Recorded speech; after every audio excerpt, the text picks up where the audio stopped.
Veteran leader Sir Michael Somare will be reinstated as Papua New Guinea's Prime Minister. The country's Supreme Court ruled the election of his successor, Peter O'Neill, was unconstitutional.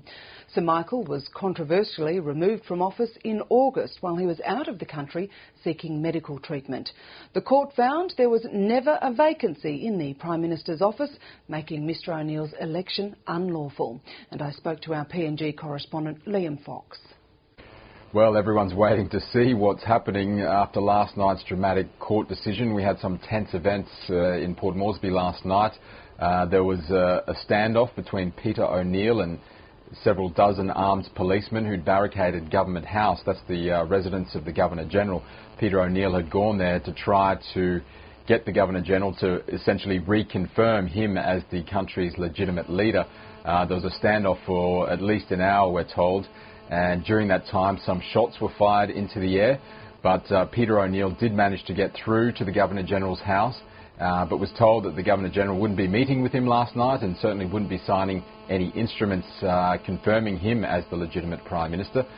Sir Michael Somare said last night that he's expecting to go to Government House this morning so that he can be sworn in as PNG's new Prime Minister.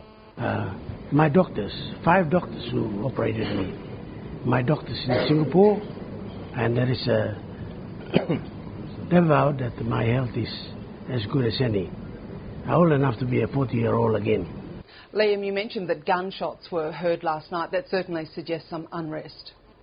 Yes, there's definitely the potential for more unrest. Sir Michael Somare's government was definitely on the nose back in August when he was replaced.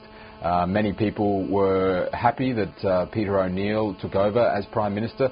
They were hoping for a fresh start after what many saw as a government that had become stale and ineffective.